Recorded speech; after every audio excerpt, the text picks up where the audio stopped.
Big Rule Network.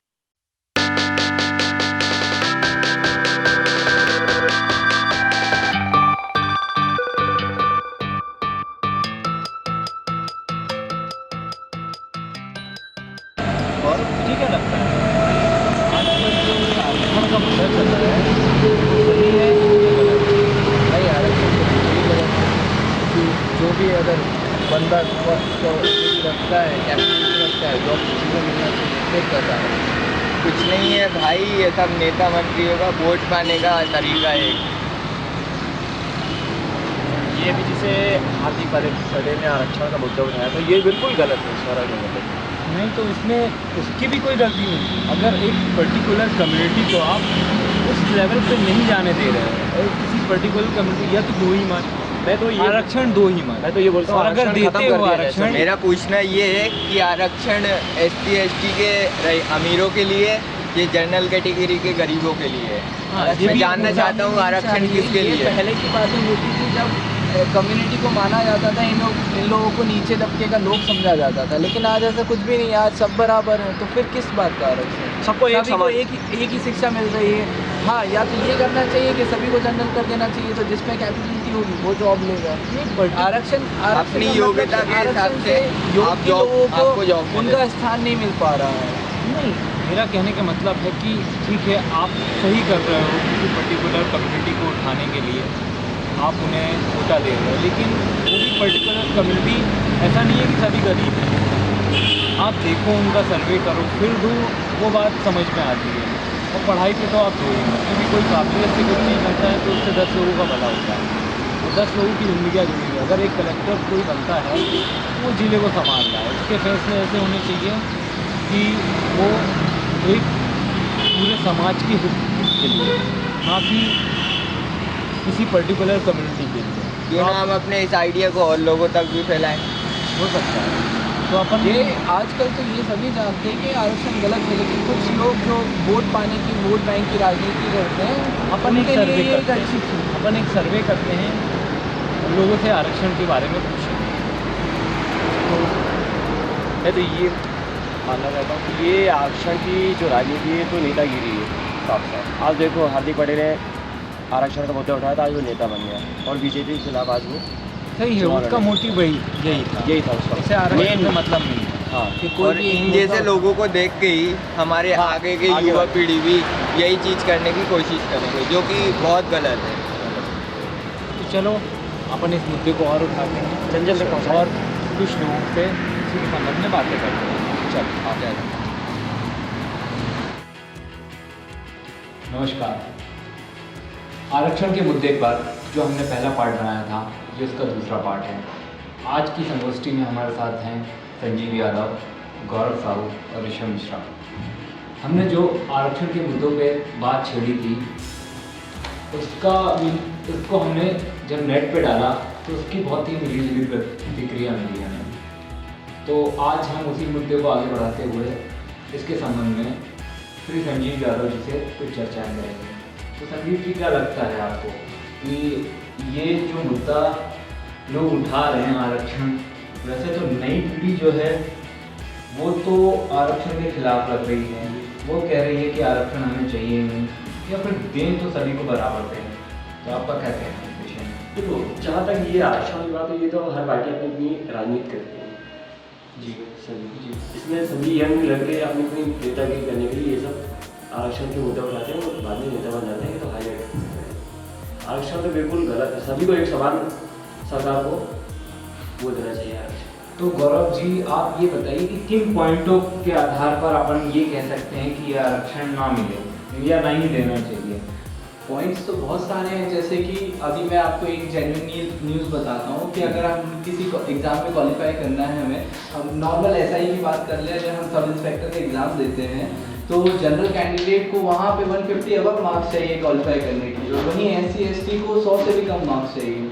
तो फिर यहाँ पे अगर हम क्वालिटी हमें नहीं मिल पाएगी, जो क्वालिटी स्टूडेंट की होना चाहिए एक SI के रूप में, वो क्वालिटी नहीं मिल पाती। क्यों? क्योंकि 100 नंबर लाना कोई बड़ी बात नहीं होती है एक पर्टिकुलर एग्जाम में, लेकिन हाँ, अगर कभी 150 नंबर कोई बच्चा क्रॉस करता है तो मतलब उसमें क्वालिटी है, वो सब इंस्पेक्टर के काबिल है। आजकल क्या हो रहा है, ये आरक्षण के चक्कर में हम काबिलियत को बहुत पीछे छोड़ते जा रहे हैं और बस जो लोग चमचागिरी करते हैं, जो लोग नेतागिरी करते हैं, वही आगे बढ़ रहे हैं। तो आरक्षण कहने का मतलब ये है कि पढ़ाई में आरक्षण ना दिया जाए तो ही अच्छा होता है। तो इसी मुद्दे को आगे बढ़ाते हुए हम ऋषभ से चर्चाएं करेंगे।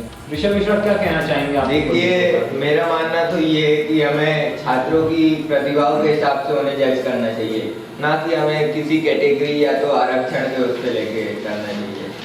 हम ये देख रहे हैं कि आजकल जनरल के जो युवा हैं वो काफ़ी मेहनत कर रहे हैं किसी एक छोटी नौकरी पाने के लिए, और वहीं उनके मन में ये भी एक विद्रोह उठता हुआ दिखाई दे रहा है कि जिस चीज़ के लिए अपन इतनी मेहनत कर रहे हैं उसके लिए अदर कास्ट के, अदर कैटेगरी वाले लड़के कम मेहनत करके उसी जगह पर उनसे ऊंची पोस्ट पर काम कर रहे हैं। तो इनका कुल मिला के कहना ये है कि अगर 1857 की क्रांति आप लोगों ने सुनी होगी कि किस लिए हुई थी। 1857 की क्रांति भी देश की आज़ादी के लिए हुई थी, क्योंकि देश में लोगों के अंदर इतना गुस्सा भरा हुआ था कि वो 1857 की क्रांति के रूप में बाहर आया।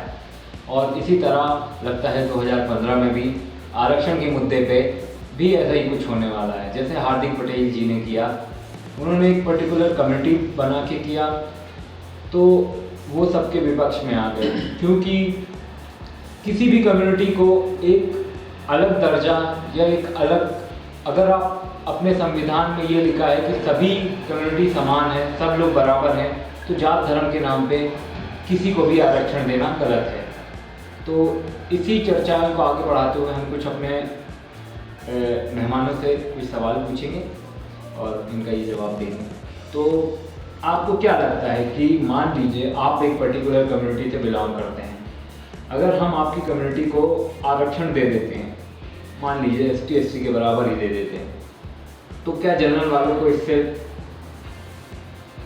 ये नहीं लगेगा कि उनकी नाइंसाफ़ी हुई है? क्योंकि हम सभी कम्युनिटी यहाँ पे बैठे हुए हैं, तो उनको ये नहीं लगेगा कि अगर 2 कम्युनिटी को या तो 2 तो आप सबको दो, नहीं दे रहे हो तो आप किसी को मत दो। मेरा मत तो ये है कि सभी को समान कर देना चाहिए, क्योंकि अगर कोई भी कम्युनिटी आप बनाते हो तो दूसरी जो कम्युनिटी है वो आपके अगेंस्ट हो जाएगी। और ये तो साफ साफ नेतागिरी की बात हो जाती है कि आप इन्हें दीजिए, जो सत्ता दल में है उसकी पार्टी चाहती है कि उसके जो वर्ग है, जो उसका पूरी कम्युनिटी है, उसको आरक्षण मिल जाए, इसलिए वो नेतागिरी करते हैं, इसलिए वो इस तरीके की चीज़ें करते हैं। मेरा मानना तो यही होगा कि सभी को एक समान कर देना चाहिए, जिससे ना ही कोई नेतागिरी हो, ना ही आरक्षण वर्ग के कारण हमारी जो प्रतिभाएं हैं देश की वो पीछे जाए। क्योंकि आज मेरा मानना तो ये है कि अगर हम देश एकजुट करने की बात कर रहे हैं कि हम अपने युवाओं को, देश को इकट्ठा करें, एकता का प्रतीक है हमारा देश, तो हमें ये आरक्षण खत्म करके सबको एक समान, एक नज़रिए से सबको एक ही कंपटीशन में उतारना चाहिए। जिसकी जितनी प्रतिभा है वो उसके हिसाब से आगे बढ़ेगा और अपना पद हासिल करेगा। नहीं, मैं तो ये मानना चाह रहा हूँ कि पूरे देश में सर्वे कराया जाए, कौन कितनी उसमें है ना, उसी हिसाब से सबको आरक्षण दिया जाए बराबर। तो कुल मिला के आपका कहना ये है कि जिनको ज़रूरत है आगे बढ़ाने की, उनको आगे बढ़ाया जाए। तो इसी मुद्दे, जहाँ भोपाल में एक समय चल रहा है हिंदी दिवस अपन ने मनाया, वहीं एक तरफ 4 लोग मिलकर आरक्षण की बात कर रहे हैं। आरक्षण एक बहुत ही बड़ा मुद्दा है जो कि समाज को कैंसर की तरह निगल रहा है, और अगर ऐसे ही चलता रहा तो देश आजकल कई कम्युनिटी में बटा हुआ है। कम्युनिटी के नाम पे, हिंदू मुस्लिम के नाम पे दंगे होते हैं। कुछ दिनों बाद ऐसा आएगा कि धर्म के नाम पे, आरक्षण के नाम पे लोग लोगों को काटेंगे। देखिए, हम बोलते हैं हिंदी है हम वतन है, हिंदोस्ता हमारा, तो जब हम हिंदी हैं, एक हैं, तो हमें फिर अलग अलग कैटेगरी में क्यों बांटा जा रहा है? हमें क्यों देखा जा रहा है कि हम जनरल हैं, ST हैं, OBC हैं? हम सब एक हैं और हमें एकजुट होके इसके खिलाफ आंदोलन करना चाहिए।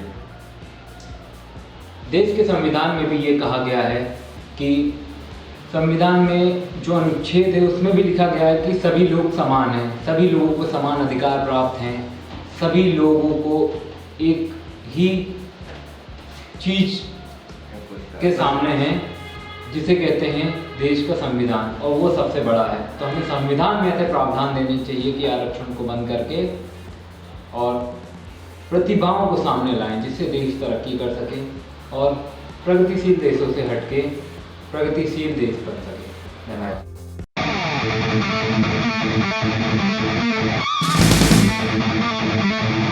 Brought to you by Big Rule Network.